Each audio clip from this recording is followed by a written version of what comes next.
Saludos mis amigos, bienvenidos al episodio número 5 del Che de la Derecha. Muchísimas gracias por sintonizarnos de nuevo, estamos súper contentos, muchísimos subscribers, mucho like, mucho share, así que ya sabe, a la hora que usted esté viendo esto, páseselo a un compañero que usted sepa que le guste los valores conservadores, le gusta el deporte, le gusta el buen comer, le gusta el gobierno, la política, porque de eso hablamos aquí en el Che de la Derecha. Hoy el derechazo va para todos aquellos que se mofaron, se rieron, ridiculizaron y hasta tildaron de brutos o menos a los que no pensamos como la izquierda, a los que pensamos como la derecha y que creemos en el capitalismo y que creemos en los valores conservadores y que creemos en Dios Todopoderoso y que se rieron y que dijeron que lo que estábamos esparciendo era miedo. Pues habló el pueblo. Así que ahí vaya el derechazo, porque no se crean que porque tienen muchísimos followers o le compran su música, saben más que los demás.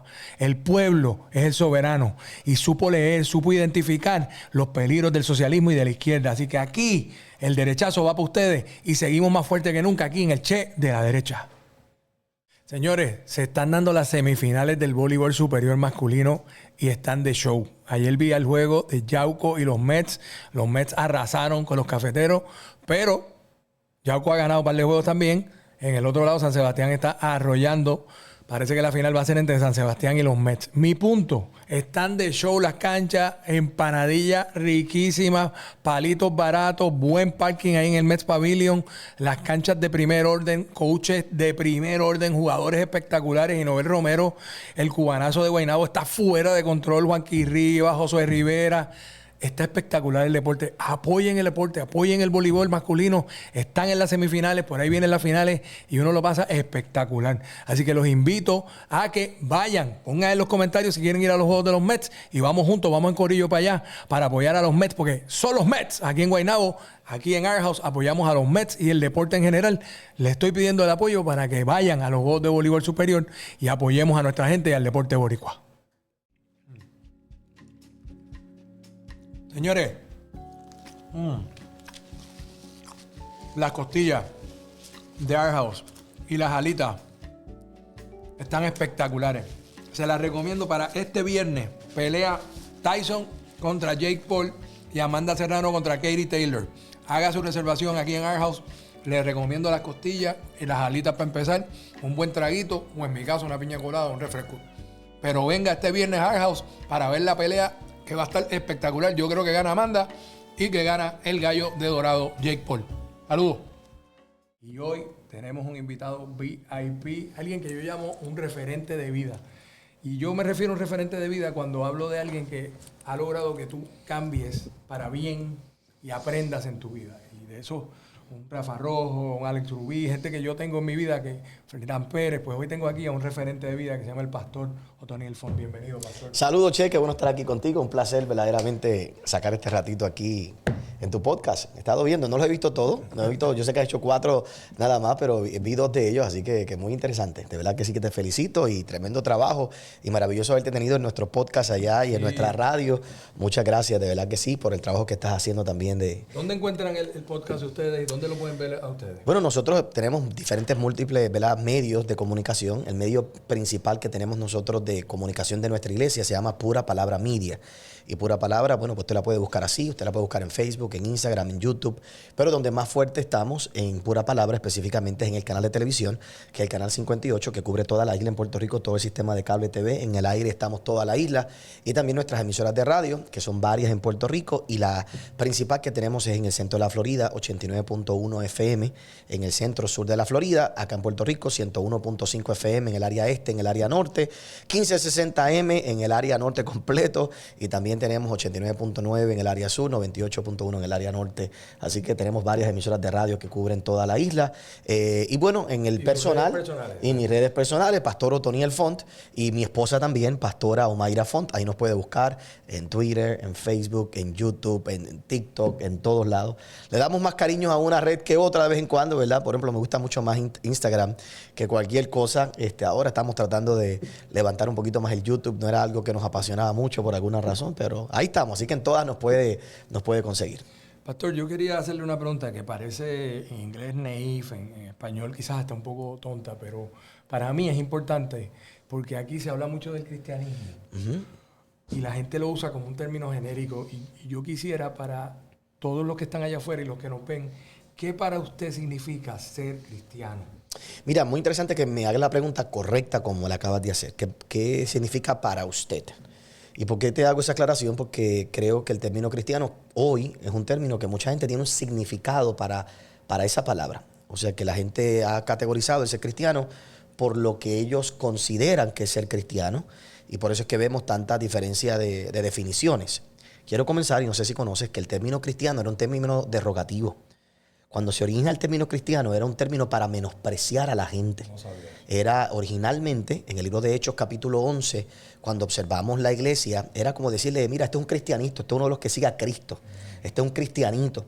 Y básicamente, no tan solo era el aspecto de decirle a alguien cristiano, era una mofa, como un diminutivo, mofarse de que seguían a Cristo. Sobre todo era, los romanos se lo inventan porque lo que querían era menospreciar a gente que seguían a un convicto que fue ejecutado. Entonces el término cristiano no era un término bonito, no era un término elegante. En realidad a los que le llamamos hoy cristianos, y hago entre comillas porque todavía no lo hemos definido, sí, lo que le llamamos cristianos en el día de hoy, en aquellos tiempos se le llamaba los del camino. La gente que seguía el camino, porque eran gente que iban caminando, llevando un mensaje. Se le llamaba hermanos, por ejemplo, los hermanos. Se le llamaban entonces discípulos. Así que mejores títulos. Aún yo creo que en el día de hoy, mejor que un título de cristiano, yo prefiero que me llamen discípulo. Okay. Yo prefiero que me llamen los del camino, ¿verdad? Que era el término original que se utilizaba para aquellos que eran creyentes. Es como hoy, ¿verdad? En la política, y yo sé que este es un podcast de política, pues los trompistas, es un término derogativo. Los PNP o los pipiolos se utilizan ese tipo de términos para identificarte con un grupo en particular, pero cuando tú sabes, cuando alguien lo hace de forma derogativa. Así que originalmente eso era así. Hoy mucha gente toma el título de cristiano como algo a honra, pero no todo el mundo lo define de la misma manera. Por eso tú vas a ver esta variedad de pensamiento en el aspecto cristiano de lo que uno cree que uno puede hacer y lo que uno puede hacer y lo que uno no puede hacer. Y tú no estás actuando verdaderamente como cristiano, tú sí estás actuando verdaderamente como cristiano de acuerdo al estándar que yo creo como que es ser un cristiano. Así que dado toda esa explicación, en lo personal, yo creo que ser cristiano, un verdadero cristiano, es un seguidor de Jesús, es una persona que vive bajo los principios de lo que es lo que el Señor nos pidió que hiciéramos. Creo que Jesús definió muy claramente los mandamientos, los 10 mandamientos los definió en 2, amar a Dios con todo tu corazón, con toda tu mente y amar a tu prójimo como a ti mismo. Creo que son las reglas de vida. Pero si me fuera a ir un poquito más estricto en el aspecto de lo que es para mí ser cristiano, es una persona que se adhiere realmente a lo que es la enseñanza bíblica, la palabra de Dios y lo que es el aspecto de vivir por fe.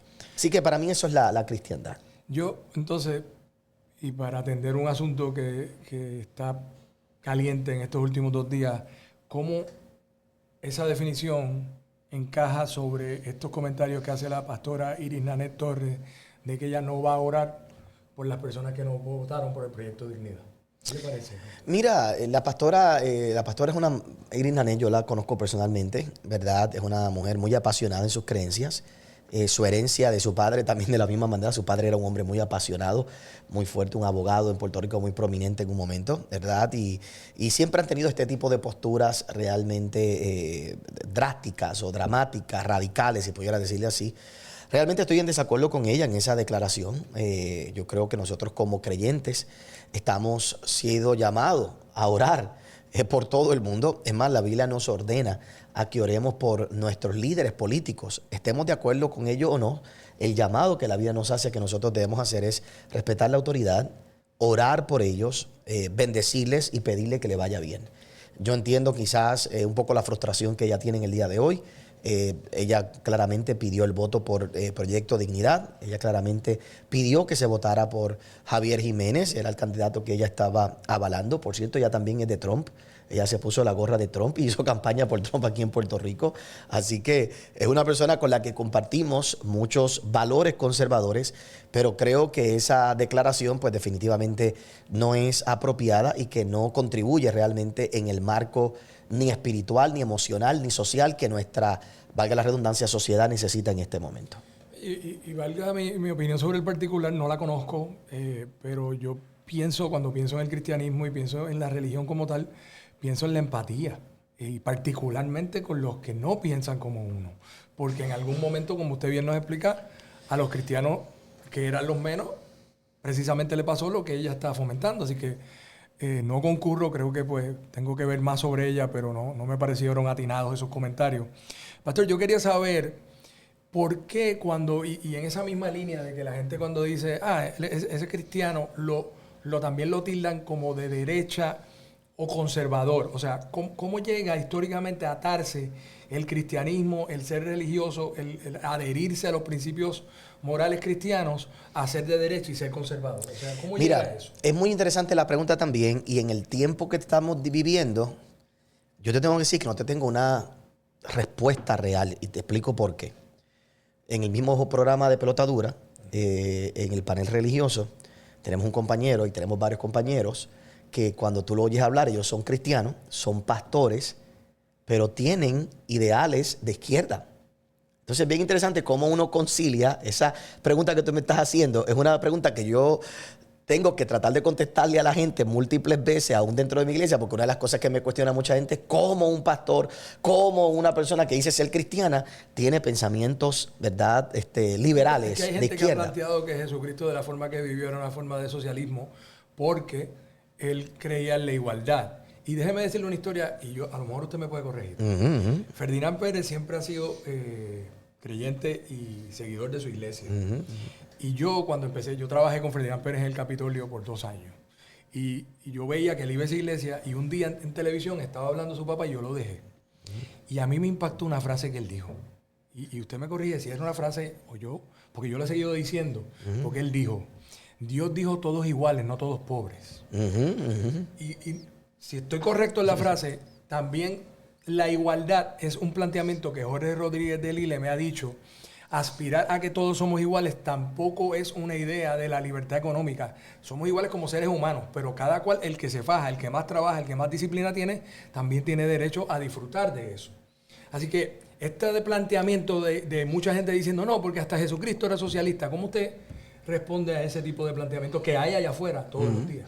Mira, la pregunta también es bien amplia y muy interesante. Cuando uno mira, yo quiero que tú sepas que Jesús no era ni socialista, ni comunista, ni de derecha. Encerrar a Jesús en un sistema natural político que ha ido evolucionando a través de los tiempos es quitarle realmente la esencia de lo que él vino a hacer aquí en la tierra. La realidad es que Jesús lo que vino fue a establecer un reino espiritual. El problema más grande del pueblo judío en aquel tiempo fue que querían un reino natural, un reino, un gobierno natural, y lo quisieron poner a él como el reformador natural que destruiría Roma cuando Roma se destruyó por sí misma. Porque el pecado de Roma terminó destruyendo. Tú no tienes que destruir a alguien, el pecado lo destruye a esa misma persona. De la misma forma pasó con Roma. El Señor vino a establecer un gobierno teocrático, un gobierno donde Dios es el que gobierna, donde en tu vida gobierna Dios, y cuando Dios gobierna en tu vida, tú sabes cómo dirigirte en la sociedad, tú sabes cómo vivir en la sociedad de forma correcta. Yo podría sentarme aquí y darte un montón de argumentos en el aspecto de que Jesús, mira, de las cosas que más habló Jesús fue del dinero, del cuidado que tenemos que tener con el dinero, de multiplicación. Tenemos una de las parábolas más capitalistas en la Biblia, donde Jesús habla de la parábola de los talentos, donde le da a uno 5, le da a uno 2, le da a uno 1, y espera un tiempo, y cuando regresa quiere que los multipliquen.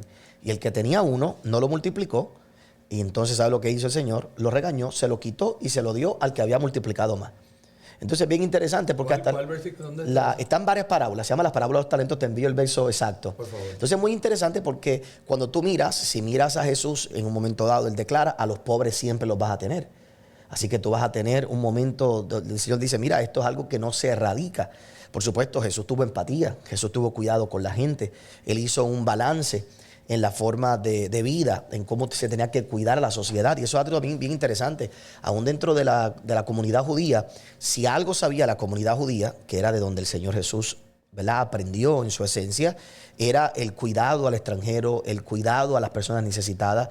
Pero sí eran gente que tenían un valor al trabajo. Por ejemplo, los judíos por lo general trabajan 6 días a la semana, 12 horas al día. En nuestra sociedad queremos tener los mismos resultados que tienen otros trabajando menos. No, queremos quitar. Entonces, cuando tú vienes a ver, cuando tú miras la Biblia y tú miras la palabra del Señor, el apóstol Pablo dice, el que no trabaje, que no coma. Entonces, cuando tú comienzas a mirar los contextos históricos de ciertas declaraciones, pues yo pudiera darte el argumento de que Jesús era más capitalista que comunista. Pero yo creo que le hago un flaco servicio a quien es Dios, porque en realidad tenemos que verlo en el contexto, tenemos que verlo en el día, en el momento, lo que él estaba haciendo y lo que él pretendía hacer, que era un reino más grande, que era un reino donde la persona se pudiera autogobernar, donde la persona pudiera vivir bajo los principios espirituales, los principios de la palabra de Dios. Y yo creo que eso es algo bien interesante, Belache. Si la gente sabe autogobernarse, cada vez necesitaríamos menos gobierno. Si la gente sabe autodominarse, autocontrolarse, autogobernarse, dirigir sus finanzas propiamente, respetar al prójimo, respetar a los demás, tú necesitarías menos policía, tú necesitarías menos intervención externa. Ahí es donde yo creo que la iglesia y todos nosotros debemos procurar que realmente nosotros tengamos ese autogobierno personal, y para mí como cristiano, ese autogobierno tú no lo puedes tener realmente si no estás despierto espiritualmente, si no tienes una relación con el Señor. Así que esa es una explicación, ¿verdad? Y no te he contestado la pregunta. La realidad es que cuando nosotros los cristianos, los creyentes, personas que pensamos como yo, y fue porque tú me cambiaste la pregunta, así que, pero comenzaste preguntándome de por qué nos adherimos quizás un poco más a los conceptos conservadores. Exacto. Es que cuando miramos la palabra de Dios, desde el principio, desde el Génesis hasta el Apocalipsis, yo creo que observamos un sinnúmero de principios que permanecen desde el principio. Por ejemplo, Dios quiere que todo el mundo tenga tierra. Dios quiere que todo el mundo tenga propiedad privada. El derecho a la propiedad. Todo el mundo quiere. Dios quiere que la gente la cuide, que la trabaje, que la proteja. ¿Verdad? Dios, es importante lo que él dice, el pastor, y perdone que le interrumpa. No, tranquilo. El derecho a la propiedad privada no existe. En el socialismo es el gobierno el que te dice qué hacer con tu propiedad privada. Por eso el pastor dice sobre ese principio en particular. Es importante. Sí. Hay que educar sobre esto, porque miren por poco lo que pasa en esta elección. La gente no leyó y no sabe lo que hay. Lo que plantea esa alianza es un sistema donde la propiedad privada no existe, en el comunismo no existe, y en el socialismo te dicen qué hacer con la tuya. ¿A ti te gustaría, después de fajarte, de luchar por tu finca, por tu casa, por tu propiedad, que entonces sea el gobierno el que te diga lo que hacer, cuando ellos no te ayudaron ni a financiarla, ni a comprarla, ni a pagar la hipoteca? Pues eso está en el gobierno socialista. Y yo creo que hay un sinnúmero de valores en el grupo conservador que cuando nosotros miramos la palabra del Señor, desde Génesis hasta el Apocalipsis, nos vamos a dar cuenta que son unos valores, me parece a mí, en mi interpretación, un poco más cónsonos de lo que son los otros valores. El detalle está que a veces se toma, yo creo que el problema de la parte izquierda es que toman uno o dos principios que son positivos, que son buenos, y hacen de esos dos principios, tres principios, el todo. Yo creo que cuando yo miro la mayoría de los puntos conservadores, si lo vamos a hablar democráticamente, hay más puntos a favor en el aspecto conservador que en el aspecto de la izquierda. Y, por ejemplo, yo creo en la empatía, yo creo en la ayuda social. La palabra del Señor nos exhorta a que lo hagamos. Pero fíjate, aún en eso, la Biblia nos dice cómo es el orden para hacerlo. Es interesante. Porque, por ejemplo, mira, hay varias cosas que se hacen en la Biblia, en el Antiguo y en el Nuevo Testamento. Hago referencia al apóstol Pablo. El apóstol Pablo dice primero, cuida de los tuyos. Cuida luego de los de la familia de la fe. Y luego ayuda a todo el que tú puedas. Entonces, ¿qué él te dice el apóstol Pablo? Cuando tú tienes en abundancia, primero, si te sobró, tienes algo que dar, busca en tu familia primero. Y ayuda en tu familia. Si no hay nadie necesitado en tu familia, busca los de la familia de la fe. Busca en tu congregación, en tu iglesia. Y si ya ahí están todos cubiertos, entonces busca hacia afuera. Porque hay un orden de autogobierno. Hay un orden de cómo es que se debe ejercer esa ayuda en particular. ¿Quiere decir que no vamos a ayudar al necesitado de afuera? Bueno, la realidad es que no creo que seas más espiritual ayudar a alguien que tú no conoces y dejar al que tú conoces sin ayudar. De acuerdo. Entonces, ahí es donde tenemos que proyectar realmente, ¿verdad? Cómo es que aún la Biblia nos dice y nos exhorta cómo es que tenemos que hacer las cosas. Mire, pastor, hay unos principios básicos, y esto yo estuve en su programa y los hablamos. Los llaman los principios, los core principios, los principios básicos de ser conservador. Y los quiero leer un momento para que la gente, quiero ir educando sobre esto para que no volvamos a pasar. Yo no dormí como por el último mes pensando que iba a ganar el socialismo aquí. Y es la libertad individual, el gobierno limitado, poco gobierno, lo menos posible, el rule of law, eso es la ley y el orden.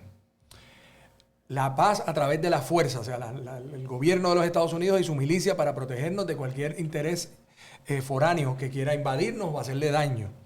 Responsabilidad fiscal, los mercados libres y la dignidad humana. Fíjese, los 7 puntos que yo le acabo de leer, el pastor los dijo desde la Biblia de otra forma. Estos principios son de un congresista que se llama Mike Johnson, republicano conservador. Pero el pastor los acaba de decir desde la Biblia. Estos son aplicados en política, él los dijo desde la Biblia. ¿Qué yo le quiero decir con esto? Por eso es que tratan de minimizarnos o de decir, ese es fundamentalista, ese es un conservador de derecha, porque están en contra de estos principios básicos que yo les acabo de decir. Si usted está en contra o no cree en esto que yo le acabo de decir, pues entonces usted es de izquierda y prefiere ese tipo de vida, yo lo puedo respetar. Pero si usted no lo es, si usted cree en este tipo de principios, pues entonces usted no puede ser de la alianza ni de izquierda. Usted tiene que creer en el capitalismo y ser de derecha, conservador y cristiano, que no es nada malo. Es simplemente educarse y saber que la Biblia, el cristianismo, de todo lo que hablamos, ese señor es bien cristiano, pues desde la iglesia nos están enseñando eso. Pastor, quiero pasar a un tema adicional que para mí es importante hablarlo porque yo quisiera entender cuál es su prognosis de por qué los cristianos, teniendo el primer partido más conservador y cristiano en la historia, en mi opinión, en la papeleta solamente consigue 70 y pico mil votos para la gobernación. Javier Jiménez, habiendo hablado de libertad económica, habiendo hablado del derecho a la vida y de un gobierno conservador, aún así el pueblo decide votar por Jennifer González, que no estoy diciendo que no es de derecha, pero ciertamente no llega a los mismos principios que esboza el Proyecto Dignidad. Mira, lo que pasa es que la respuesta es algo muy complejo dentro del marco social en el que nos encontramos. La realidad es que me parece que es algo imposible pensar que un movimiento tan nuevo, que lleva tan solo un par de años creado, pudiera causar realmente un impacto de llegar a ganar una gobernación, ¿verdad? Como tú sabes, todas estas cosas hay que educar a la gente. El socialismo se educa en nuestro sistema de escuelas públicas en Puerto Rico. Lamentablemente, el que le quiera o no aceptar, la realidad es que nuestros jóvenes y privadas están siendo adoctrinados. Las personas comunistas, socialistas, de izquierda, se han encargado de educar y de enseñar sus principios a su manera y a su forma. Y yo creo que el conservador conoce los principios, conoce las ideas, pero no está educado en las implicaciones de las mismas. Es la persona que disfruta de unos beneficios, pero no sabe dónde salen. No sabe de dónde salen. Que no saben de dónde, ¿verdad? ¿Qué es lo que pasa? Hasta que eventualmente tienen el efecto. Yo siempre cuento a mis jóvenes que estaba este hombre que sale un día a cazar, y el tipo sale a cazar, y cuando va a cazar, está 3 días, 4 días en aquellos tiempos, caza un gran venado, lo mata, lo tiene que acuchillar, lo tiene que picar, lo tiene que sacar la cala, el cuero, lo carga hacia la casa, lo pica en pedacitos y lo guarda en la nevera, ¿verdad? Y entonces a los 2 días, cuando va a buscar en la nevera, no queda nada del venado. Y hoy pregunta a la esposa, y le dice a la esposa, ¿qué pasó con toda la carne que teníamos aquí? ¿Qué pasó con toda la carne? La esposa dice, bueno, es que mira, vino Tití y le di tantas libras. Vino la otra amiga que necesitaba, le di tantas libras. Vino aquel otro, necesitaba tanto, le di. Bien, pero no daste nada. Bueno, es que hay que ayudar y le dimos. El hombre no peleó porque como buen hombre sabe que tú no peleas con tu mujer. Le dije, no hay problema. Al otro día le dije, vamos, ve conmigo a cazar. Y se fue con la esposa se fue con él a cazar. Y estuvieron 2 o 3 días afuera. Él hizo que la esposa lo ayudara a picar la carne, a sacar el cuero, a cargar todo el venado para atrás. Lo puso en la nevera. Al otro día llegó la tití a pedirle comida a la esposa. Y cuando llegó la tía, se fue y el marido le dijo, mira, ¿y tu tía qué quería? ¿Qué? No, ella quería un poco de carne. ¿Y qué dijiste? ¿Y qué hiciste? Le dije que vaya a buscar el venado ella. ¿Verdad? Porque cuando te cuesta, cuando tú sabes de dónde sale, las cosas se vuelven diferentes. Y yo creo que el problema del Proyecto Dignidad, o el reto que tiene el Proyecto Dignidad, es un proyecto de educación. Hay varios retos que tiene el Proyecto Dignidad. Es un proyecto de educación. Hay que enseñar lo que tú estás haciendo. Hay que enseñar el efecto de estas políticas. Muchos efectos de estas políticas, no se ven instantáneamente, pero no quiere decir que no se vayan a ver en el futuro. Una de las cosas, de las consignas que se decía con respecto a la izquierda es que pues mañana no se van a llevar las carreteras. Mañana no se van a ir. Bueno, y la realidad es que yo lo dije en otro sitio, era cierto. No se van a ir en 24 horas. Pero se comienza a pavimentar el camino para un sinnúmero de otros efectos que no nos damos cuenta. Y esto es como si tú quieres hervir un sapo, tú no pones el agua caliente y lo tiras, porque si lo tiras en el agua caliente, salta. Para tú hervir un sapo, tú lo metes en el agua fría y vas calentando la olla poco a poco. Y el sapo simplemente se acostumbra y termina quemado. No sé cuál fue su postura en el momento, porque la gran mayoría de Puerto Rico estuvo a favor, pero los efectos de la salida de la Marina es un ejemplo de definitivo. Cómo las cosas tardan. Ese sector del país colapsó. Totalmente, un pueblo fantasma. Sacamos a la Marina y, by the way, más que el daño que estás viendo de pueblos quebrados, el aumento del trasiego de drogas por la salida de la Marina que se encargaba de velar por eso. El tercero fue que perdimos el aliado más poderoso que teníamos en el Congreso.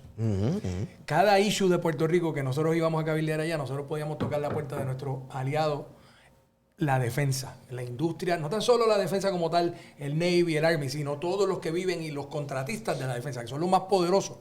Pues dijeron, si a nosotros no nos quieren allí. Eso tomó años, pero pasó. Eso es lo que le está diciendo el pastor, que es lo mismo con los fondos federales y con el socialismo.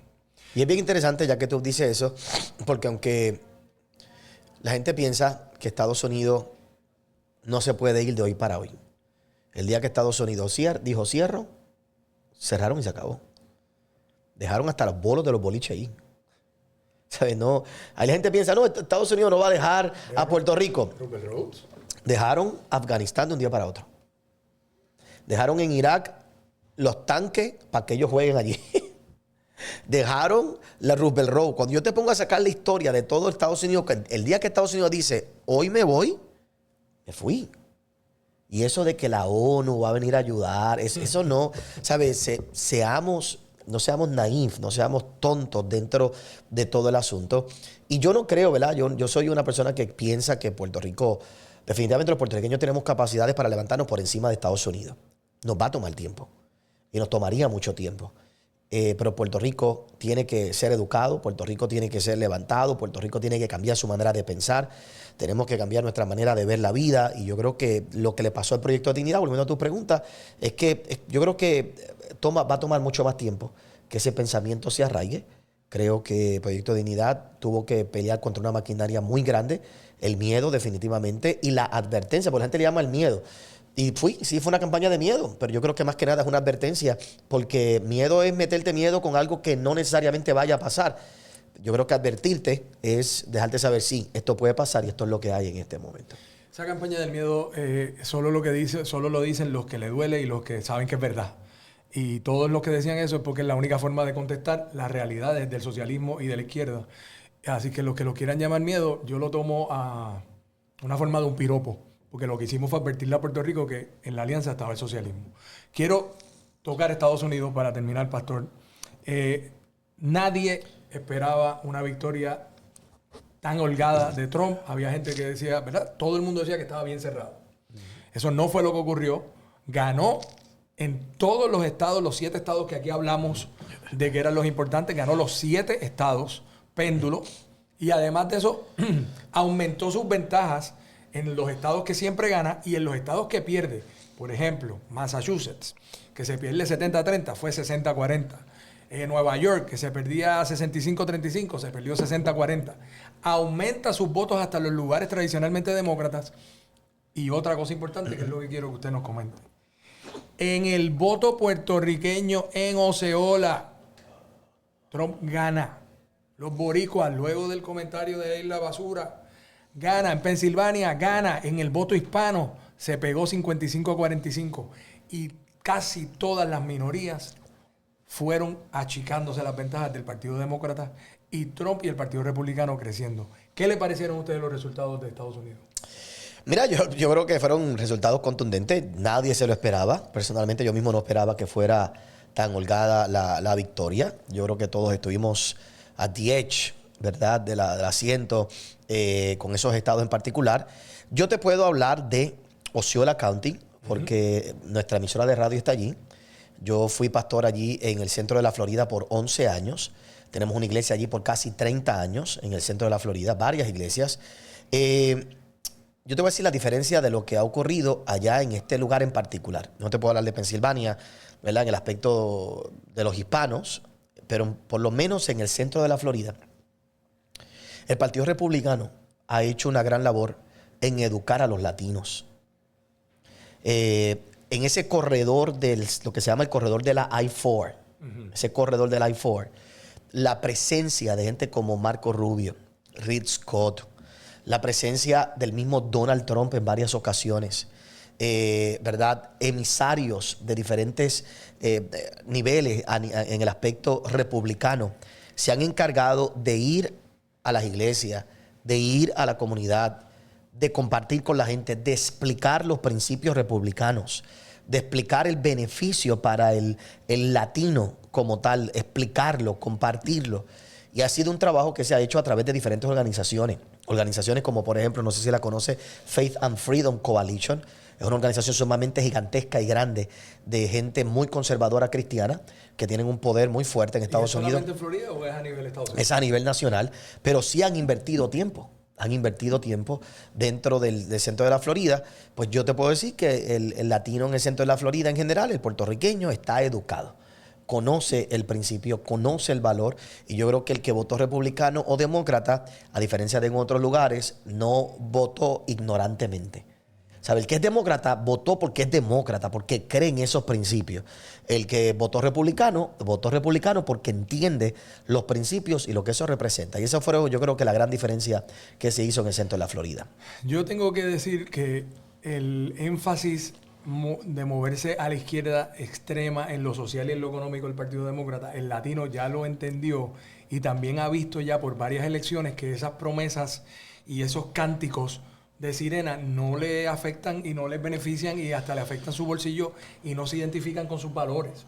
O sea, este todes, de todo, si tú no dices todes, o si tú no crees en los transgéneros en el deporte con las mujeres, o si tú no pones primero a las minorías sobre cualquier persona porque meramente sea una minoría, este énfasis en hacerte sentir una fibra moral que no es la tuya, le ha facturado al Partido Demócrata.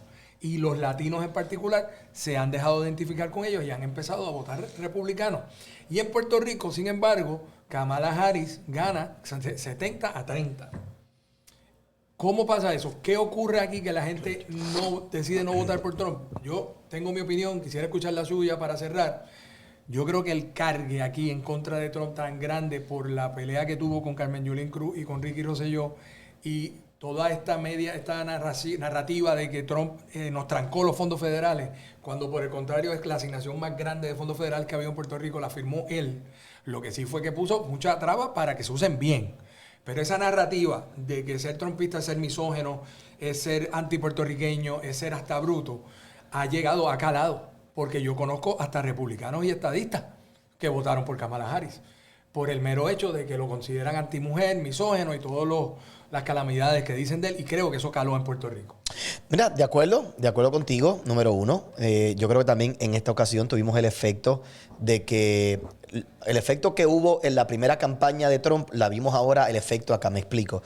Cuando tú estabas en la primera campaña de Trump en el 2016, ¿verdad? El tú decir que tú eras del partido de Trump era marcado. Entonces mucha gente se quedó callada y salió. Acá, en Puerto Rico, como también nos gusta toda esta cosa de los fanáticos y demás, hay un montón de gente que tenía miedo a decir, soy de Trump. ¿Por qué razón? Porque simplemente pues te van a caer en las redes, te van a acabar, van a terminar contigo, van a destruirte. Así que yo creo que mucha gente dio un voto simplemente por ser parte de la ola social de la que tú estás diciendo. Y número 3, yo creo que el Partido Nuevo Progresista cometió un grave error con esta papeleta. Un grave error. 2 errores bien grandes. Número 1, menospreciarla. Escuché varios líderes republicanos menospreciar la papeleta. Entonces, ¿para qué la pones si la vas a menospreciar? ¿Para qué la pones si la vas a menospreciar? Entonces, el que pudo haberse envalentonado y haber dicho, voy a votar por Trump porque esto tiene un valor, ya tú le quitaste el deseo aún de votar. ¿Por qué razón? Porque ya no le das la importancia que se le tiene que dar. Y número 2, yo creo que vuelvo al mismo issue de educación. Creo que en Puerto Rico